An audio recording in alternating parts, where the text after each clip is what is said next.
This podcast is sponsored by nobody. Hey y'all, this is Jackie Naaman Jones. I played Little Debbie in Monos, The Hands of Fate, and you're listening to Tommy Throwback Kovac on Splat from the Past.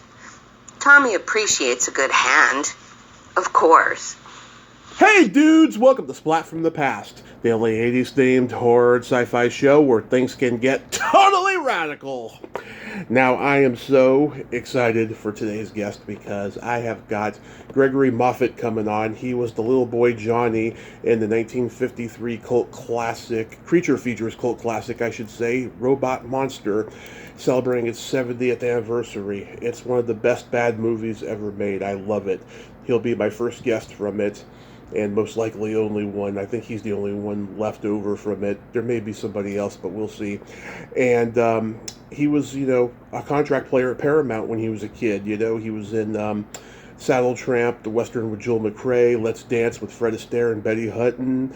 He guest starred on shows like Science Fiction Theater, Highway Patrol, The Adventures of Superman with George Reeves, and lots of good stuff there, and we're going to talk about all that stuff today and see what he's been doing since he quit acting, and he's going to be at Monster Bash in Pittsburgh, Pennsylvania, October 13th through the 15th. And it's going to be a great conversation. I can't wait. I love talking to these creature feature movie people, these cult classic movie people from way back when, before I was even born. There's always great stuff to learn, and it's always a great conversation, and I'm just so blessed that I get to talk to him. And yeah, so here is my interview with Gregory Moffett. Hey Greg, welcome to the show. How are you today, sir? If I was any better, I'd be illegal. This is such a great honor, sir. Thank you so much for taking the time today. Thank you for the invitation. I appreciate the opportunity. Absolutely. So, going back in time, I know that your sister Sharon was a child actress and your parents were actors as well. Did they all encourage you to go into the business, or was that something that you wanted to do? Well, I started at such a young age. I was 4 in the first film I ever had a speaking part in. So, I don't recall encouragement necessary or pressure or a desire on my part. It was, we were a showbiz family. Everybody participated in whatever we had to do to put groceries on the table. Yeah, your sister Sharon was in The Locket with Robert Mitchum, and Mr. Blandings Built His Dream House with Cary Grant. Such a funny movie. And your dad sang he worked in burlesque with Billy Burke, who played Glinda in The Wizard of Oz. Do you remember her? I remember her. I never met her, but yes, I remember her work, of course. Yeah, she was a beautiful woman. She was 54 when she made The Wizard of Oz. That is so bizarre. So what was your first speaking part was when you were 4 in a movie. Which movie was that? I believe it was The Judge Steps Out. It was one of Sharon's films, and that particular day, my mom was a stage mom in those days, so she'd be taking Sharon to the studio when she was working. And we had a lady that would stay with me while she was at the studio who called in sick that day, so Mom had to take me along for the ride. And they were blocking the scene, and the director came up to Mom and he said, "I don't feel like we have enough kids for this scene." It was a scene for a young person's birthday party. And he said, "How would Bush like to be in the scene?" And my mom thought for a minute, and she said, "He'll do it if you'll give him a line." And the director looked at her funny, and she said, "If he gets a line, he can be in the Screen Actors Guild and be protected by the union, and I'd like to do that." And he said, "Okay." So my one single line at age 4 was, "Can I have a piece of cake?" Oh my God! Yeah, you got signed to Paramount when you were what, 6? Yes. That was during the era when Barney Balabin was running the studio? I don't know. Again, I was 6. I didn't pay attention to details, stuff like that. Yeah. And, Martin and Lewis was under contract. Alan Ladd was under contract. Did you ever see those guys around the studio? I saw Jerry Lewis a couple of times in the commissary. Mm-hmm. I don't recall seeing Alan Ladd, but it's possible. Yeah. I have no memory of it. So you were in the Western Saddle Tramp. Anything you remember about that? Well, it was an interesting shoot. I was the youngest of 4 brothers who'd been abandoned and taken into the custody of big old Texas gun hand, and he decided, for whatever reason, to try to keep us out of trouble. Yeah. And there were some scenes in there that were interesting. We shot one scene one morning. All morning, we shot all the angles of a scene of a bunch of us eating, and we were eating fried chicken. Mm-hmm. And you do headshots and you do group shots and you shoot from this side and you shoot from that side. So that morning, we ate a lot of chicken. Yeah. we were on location. It was all outdoor filming, and so they brought us lunch that day. Mm-hmm. Guess what? What happened? Fried chicken. That I'll never forget. Yeah, was it super greasy and everything? I honestly don't recall. I may have had 1 or 2 bites after eating chicken all morning. I don't know. Yeah. I also noticed Jimmy Hunt from Invaders in Mars was in that movie, too. Are you friends with him? I knew Jimmy then. Jimmy and Orly Lindgren and Gordon Gebert were the others that played my brothers in the film. Yeah. And Jill McRae, Ed Begley, Jeanette Nolan was in the film as well. Do you remember them at all? Well, Joel was the guy that rescued us, and Wanda Hendricks became his, I guess, love interest in the film as it played on. Then you do Let's Dance. That has to be a huge career highlight, to be in a movie with Fred Astaire and Betty Hutton. It was amazing. It truly was. Yeah. Anything stand out? They were great talents, both of them, no doubt. Yeah. So now we get to Robot Monster. When I was a little kid, I saw the rock band The Cars music video for the song You Might Think, and there's that scene where they watch Robot Monster in the theater, and Rick Ocasek turns into Robot Monster and scares the girl that he's pursuing. That's how that this movie fell into my radar as a kid. So, was this movie a standard audition for you? That's my memory. I probably sat for the audition in late February or early March of 1953, and it was probably 20 minutes, maybe a half an hour. Mm-hmm. And a couple of days later, we got a phone call, and I got the part. And we went on. It was either 4 or 5 days. I'm thinking 4 days was the actual shooting time.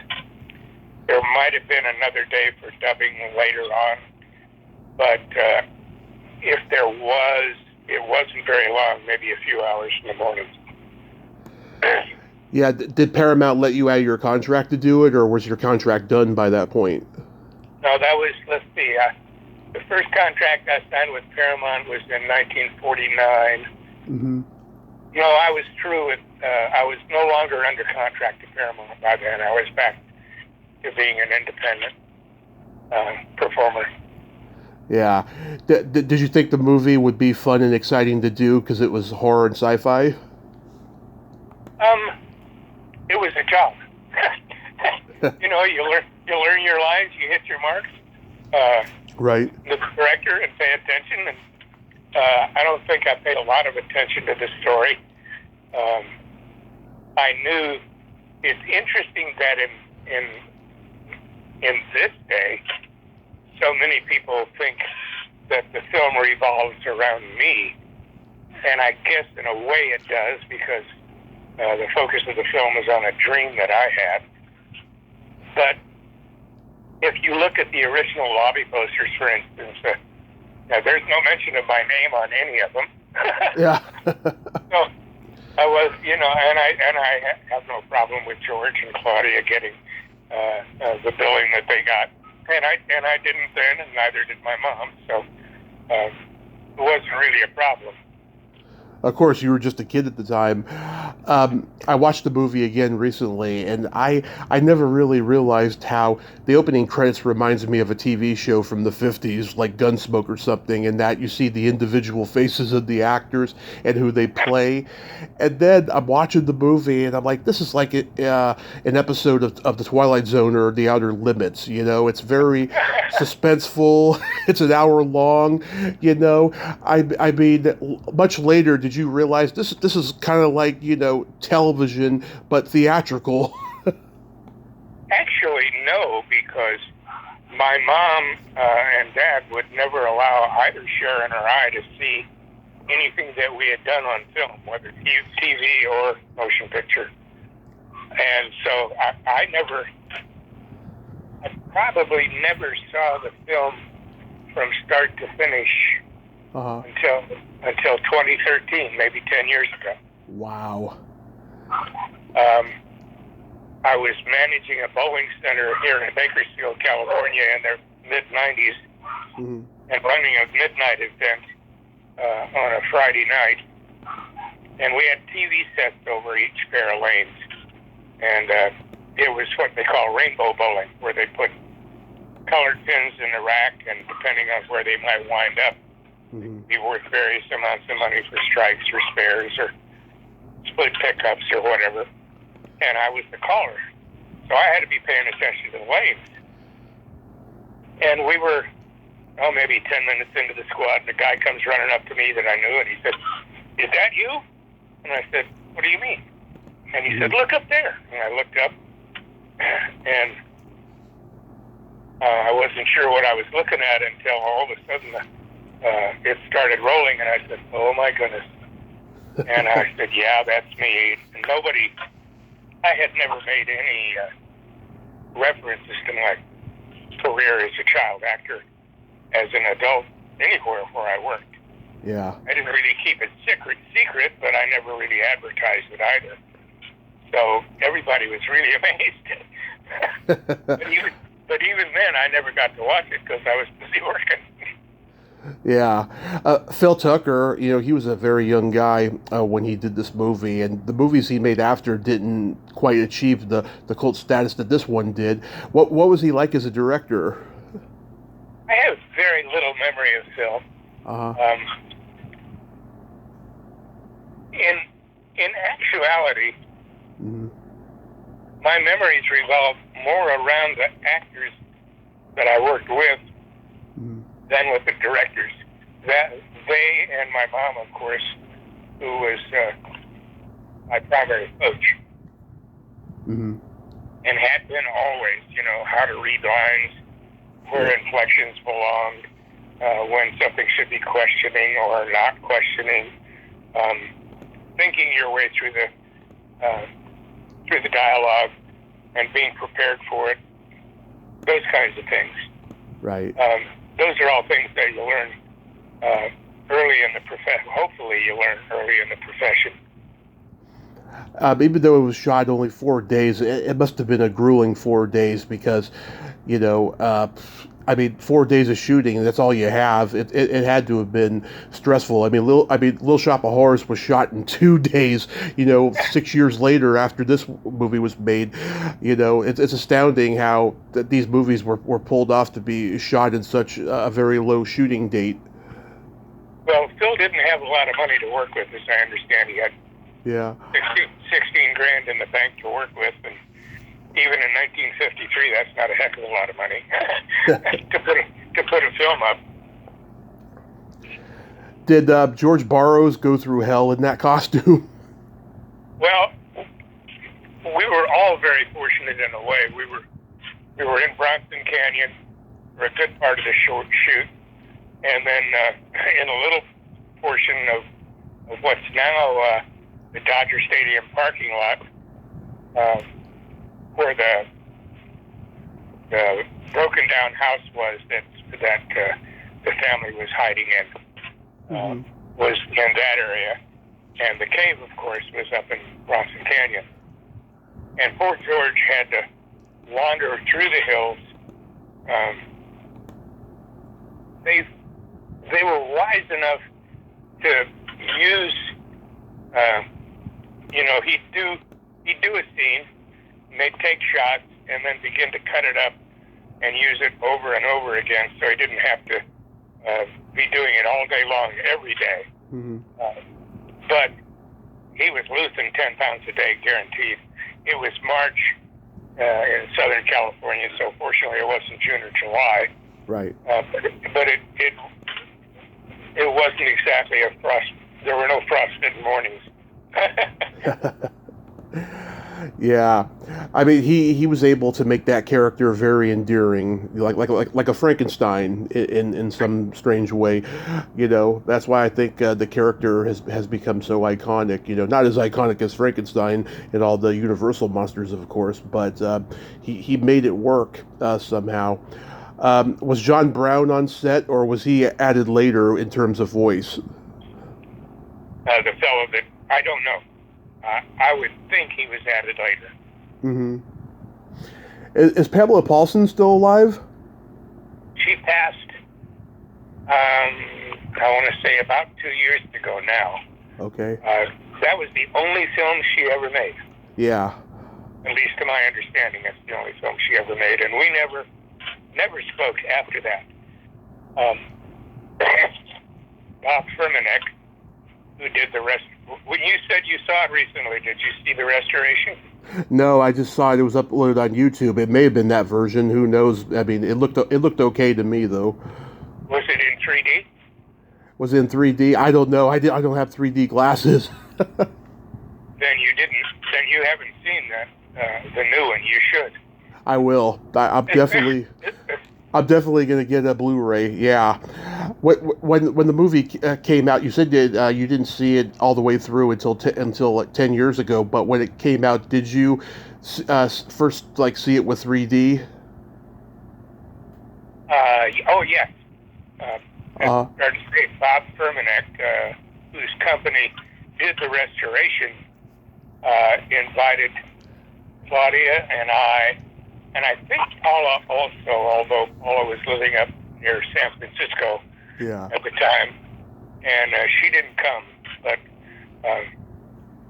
we did, and they showed a preliminary of the work he had done. It, in fact, was beautiful, but it's not like the finished product, which is just superb. So we saw it there. And that was the first time, start to finish, that I'd ever seen the film, and so I did see it in 3D. Have you ever been back to that location where it was filmed? Up in Bronson Canyon? Yeah. I go to Dodger Stadium from time to time to see the ball games, so I'm in the vicinity, but I've never really been back to those specific locations. My understanding is now that the cave has yellow tape all around it, not because it's a crime scene, but because they think it's and could fall in. Yeah. And, so much film work has been done in that canyon over the years. It's just unreal.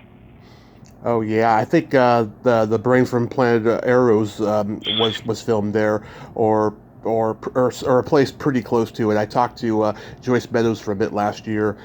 But, yeah, I mean, usually all the years later, the locations either look the same or doesn't because it's been taken over by corporate, Well, it's pretty hard to take over Bronson Canyon. And yeah. a lot of reason to do so unless you want to own the property so you can rent it out for film companies. Yeah. What were the reptiles made of? The reptiles? You talking about in the beginning of the film? Yeah, those what were they? Were they giant lizards? Yeah, they came from a movie from back in the 20s. What was it? A million year BC. I think it was called 1 million BC. Oh yeah, yeah. Yeah, too bad they couldn't get Ray Harryhausen to make them look cool. And Phil just swiped that footage, and I guess by that time it was in the public domain, so he could get away with it. Yeah. To lengthen the film. Even with all that, and it shows up twice, I think, in the film, those scenes with the monsters. Even with that, the film only goes barely over an hour. I don't know if you know who Bob Burns is. I sure know the name. So he did special effects for a lot of these like 50s, 60s creature feature films, and he owns probably the largest collection of props and things from these type of movies. I wonder if he owns those lizards. I hope to get him. But he does own the monster's helmet. Oh yeah, he probably does own the monster. That's how I know his name. Yeah, I'm trying to get him on the show. I'd like to ask him about that. But yeah, I wonder if he's got the lizards as well. Who knows? I didn't realize that Elmer Bernstein did the music for the movie, and he was actually blacklisted for a while, or as he called it, graylisted. Yeah. Yeah, I think he did a good job with it, though. I mean, he was always a great musician. Yes. But yeah, I mean, it's been a Creature Features classic forever, and will always be one. When did you become aware that it had such a cult impact? Well, I knew after the film was released, I was privileged to see a couple of reviews of the film when it was first shown in Hollywood. And I guess opening night it was in 3 different theaters. In one of them, they showed double features in those days. Mm-hmm. In one of them, the film that was with it was called Run for the Hills. And this reviewer from the Times wrote, if you went to such and such a theater where the two were shown together, my best advice for you is to follow the words of the first movie before you see the second one. Yeah. Why do you think the movie has never been remade, but remade with a better budget? Oh, well. I think there's so many properties out there. Yeah. The opportunities. And this one did not receive what you'd call widespread appeal. If you were talking about Vincent Price in The House of Wax, which was released a couple of weeks later, Yeah. It has a far better reputation. And if it was going to be redone, I would think it would be far more likely than Robot Monster. Yeah, that's a good point, actually. and it never has, as far as I know. They've done Wax Museum stories several times, but I don't think they. One of the things that impressed me about that film was the very beginning when the guy out in front of Madame Tussauds has got the paddle ball. Yeah. He sit down and watch the ball flying at you. Everybody in the audience watching the ball. It was pretty funny. Yeah, it is pretty funny. You were on the Donald O'Connor show. Any memories of that? I did 2 episodes with Mr. O'Connor, and it was slated to go longer, but I think it only went 1 season. Right. If I remember right. And so I did the 2 shows. I have to be honest and tell you that in virtually all of my work, none of the stars were evil, mean, nasty people with bad attitudes. Yeah. Demanding. Quite the reverse in most cases. Betty Hutton was probably one of the most giving women I ever met in my life. She and my mom remained friends for the next 35 years. Wow. Close friends. Betty was my brother was born in 1953, Mm-hmm. and Betty was in the hospital with her when she delivered my brother. Oh. And that was, 3-4 years after the film was completed. What a great lady. Wow. She was an amazing talent. And Fred, he was nearly 50 by the time we shot the film. And he had sequences in that film that were just... I was tired watching him. Yeah. You did Two Gun Lady with Peggy Castle, William Tallman, Marie Windsor. Anything you remember about that? Very little, to tell you the truth. I don't remember interviews. I don't remember being on the set anywhere. I know I had scenes early in the film. I think they called me Town Boy or something like that. Uh-huh. And then again at the end of the film. But for the longest time, I didn't even know it was part of my collection of work. You were on the first black and white episode of Science Fiction Theater. That was a show that influenced so many filmmakers like George Lucas of that generation. A great show. I used to watch it all the time. Yeah, I was never on, like, in syndication in my generation, but, like, I've seen clips of it on YouTube and stuff. It was pretty groundbreaking for its time. It was a pretty good show. I would think Rod Serling got some benefit from it as well, just as a guest. Yeah, that's quite possible. Highway Patrol, was that a good experience? Roderick Crawford was a scream. He had a great humor. Yeah, was that before Stuart Whitman was on, or during? I couldn't tell you. Oh, no, it's not. It says it here. No. How about Superman with George Reeves? That nice experience. Again, with all the actors, Noel and Jack and George, very pleasant, very easy to get along with, helpful. Again, on a 4-day shoot, but all indoors on stage. I did get to watch a couple of process stage shots. I watched Superman land in a scene, which I blew. We blocked the scene early, and we just did the dialogue. Uh-huh. And I had no idea how he was actually going to enter the shot. And he jumped off the second or third step of a stepladder into the shot, as though he was landing. And we hadn't rehearsed that at all, and I was nonplussed. I think I blew the line entirely.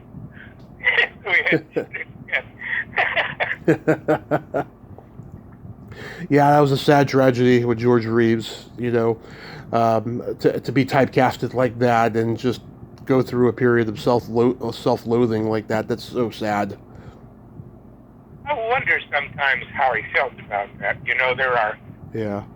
There is one internet group out there called The Adventures Continue, and their fan group is based around the George Reeves interpretation of Superman in the 50s.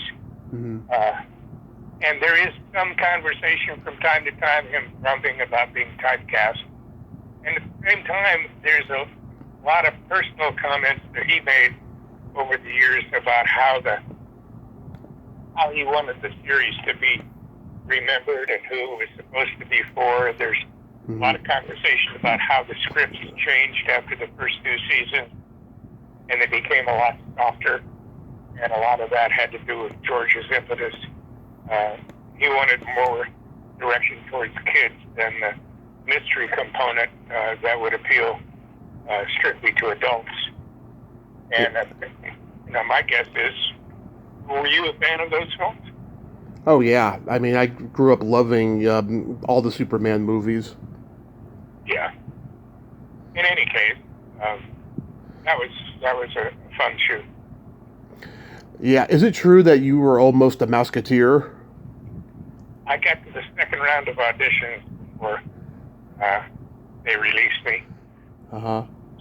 I didn't have the dance chops that they wanted, so I could sing a little, but my dancing left a lot to be desired. I hadn't trained really to dance ever, so I was out of my element, especially with the other kids who had that kind of training. It was okay. I met a lot of nice people.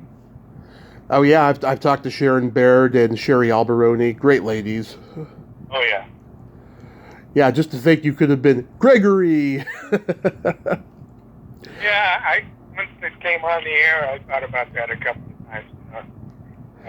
The opening sequence where they all introduced themselves, and I thought, man, I could have been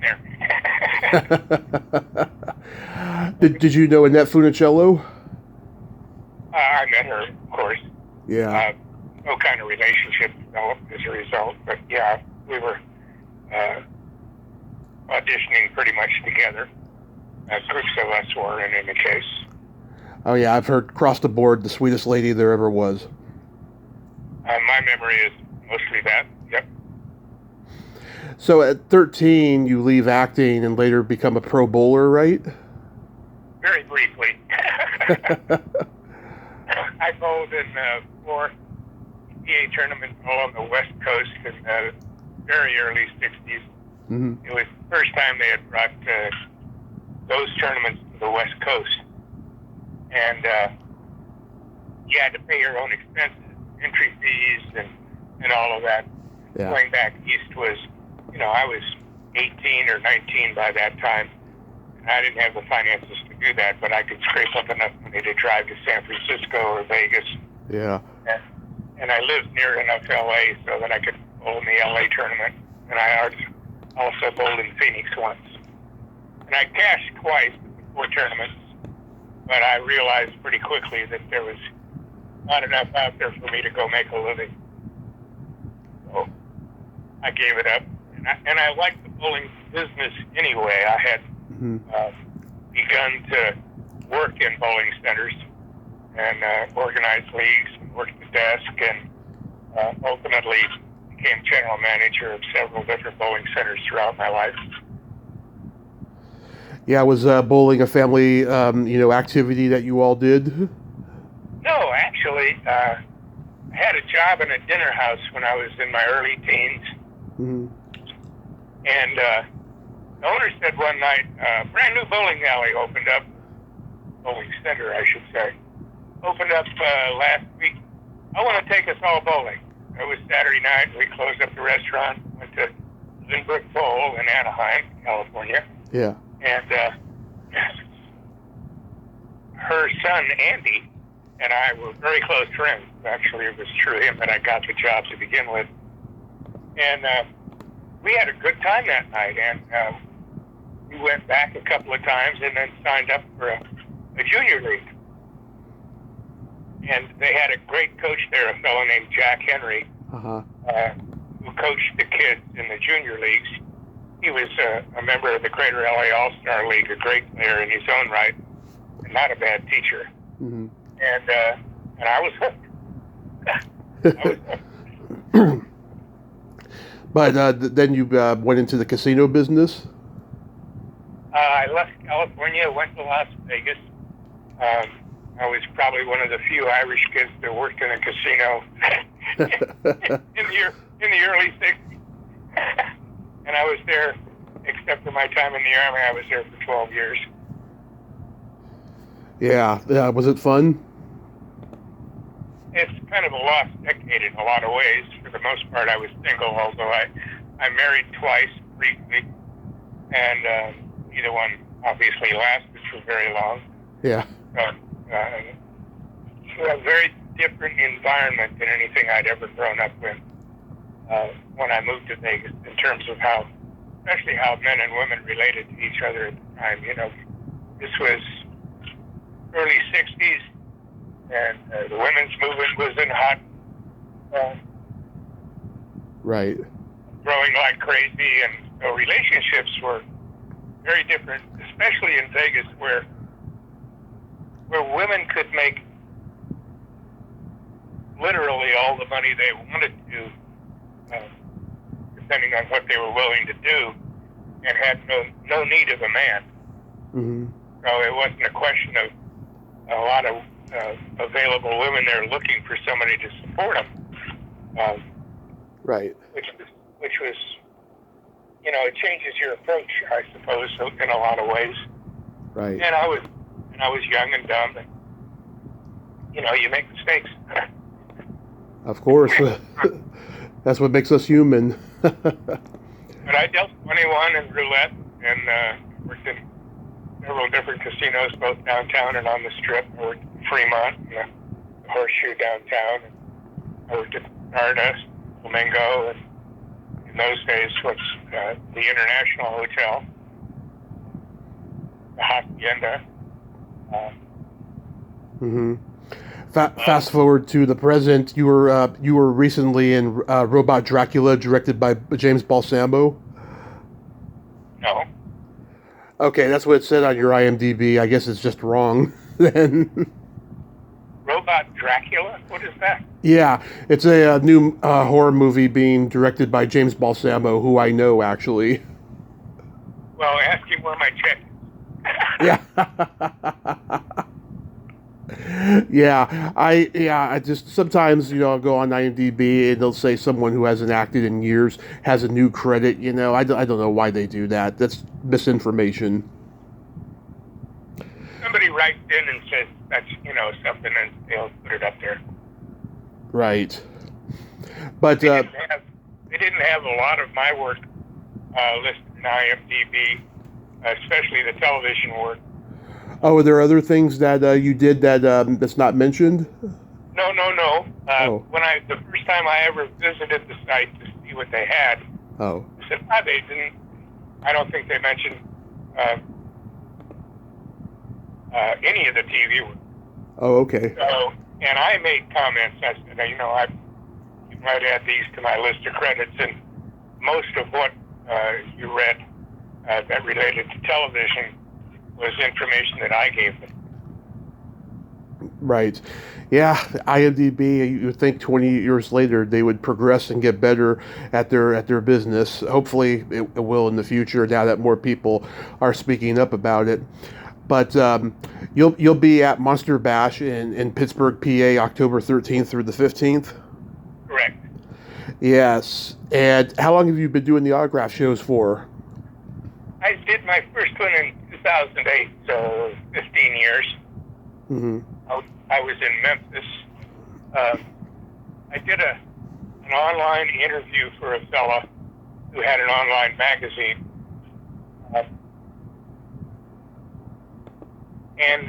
Actually, he wanted to interview my sister Sharon. Mm-hmm. She was always focused in the family. Her work was much more extensive than mine, mm-hmm. and much better received than most anything I had done. But Sharon wouldn't do those kinds of interviews in those days. Mm-hmm. So he did one with me, and excuse me. And 3 or 4 months later, he called me and said, "Have you ever been to Memphis?" And I said, "No." He said, "Would you like to go?" I thought, well, why not? Mm-hmm. What's the deal? And so he explained that it was a film conference, and they were going to be focusing on Superman's, 70th year. Right. And the Lone Ranger's 85th year in public communication. That both of them were being celebrated at the time. So I went, and we had a great time, and I had no idea what to expect. Mike Burnham was the fellow who did the article and offered me the opportunity to go, and when I got there, I met people that had worked with Sharon, which was interesting. I called Sharon up, and I said, "Do you remember so-and-so?" I don't remember his name right now. Mm-hmm. I know that name from the past somewhere. And I said, "Well, here." And I handed him the phone, and they talked for 45 minutes. It was That was one interesting thing. Jack Larson was part of a group at a group meeting conversation about making the film, and he couldn't make it, as it turned out, but he did call in. I did meet him a few years later. That was the first. A few years later was the first time I'd ever met him since we'd worked on the film. Nice. You were at Monsterpalooza back in June. I usually go there every year, but I haven't been able to since COVID happened. I'm pretty disappointed, but hopefully in the future I'll get to meet you in person at a show. Any chance you're coming this year? No, I'm financially strapped at the moment. Hopefully next year, I'll be able to go to a lot more cons. Well, I don't know how much longer I'm going to be around. I just turned 80. So. Let me tell you, your generation and the generation a little bit after you, the baby boomers, you guys handle elder age a lot better than the generation before you, I have to say. Like, a lot of you are a lot more healthier, a lot more, I don't know, mobile. It's just, I see 80, 90-year-olds doing things that a 20-year-old does in this generation. I'm like, wow, that is so impressive, Yeah. On Facebook from time to time, you'll see pictures of these various stars that are in their late 80s, even the 90s. Who was the fellow that was in Mary Poppins? Karen Dotris? Dick Van Dyke. Oh, Dick Van Dyke, yeah. Yeah, there have been pictures of him recently at 97 going to various places and having a good time and smiling and looking good and 90s. Oh, yeah, I saw that he went to Disneyland recently at 97, just walking around by himself. I was like, wow, that is just, that is impressive. Yes. No cane, no nothing. I didn't see any device to help support him, no chair, no cane, no anything. So he's in pretty good shape. Yeah, oh, yeah. I know he was the first Monsterpalooza I ever went to. He was there, but he wasn't there the day that I was and stuff. But like people that I got to know later and stuff, like took pictures with them. I was like, oh boy, why couldn't I be there with Dick Van Dyke? Yeah, no kidding. I would like to meet all myself. Yeah. Well, Greg, I thank you so much for coming on today, and I hope you have fun at Monster Bash, and, if I ever go to a show that you're at, I will let you know. Well, if there are any folks listening who live in the Pittsburgh area, by all means come out next weekend, not this weekend, but the following. They're going to be showing the restored 3D version on Saturday evening, the 14th. Nice. During the celebration. It'll be after signing time, probably 7 or 8 in the evening, but it should be a lot of fun. Nice. Come out, and thank you so much, Greg. Have a great rest of your day and be safe. Thanks for the invitation. I appreciate it. Thank you, sir. Take care. Take care. Bye-bye. Well, there you have it. Greg Moffett. Ain't he a cool dude? Oh, what a great story, huh? And I'm so glad we got to talk about Robot Monster. Go see him in Pittsburgh, PA, October 13th through the 15th at Monster Bash. Well, until next time, this is Tommy Throwback Kovac saying there's no shame in living in the past because the present sucks. Later, dudes.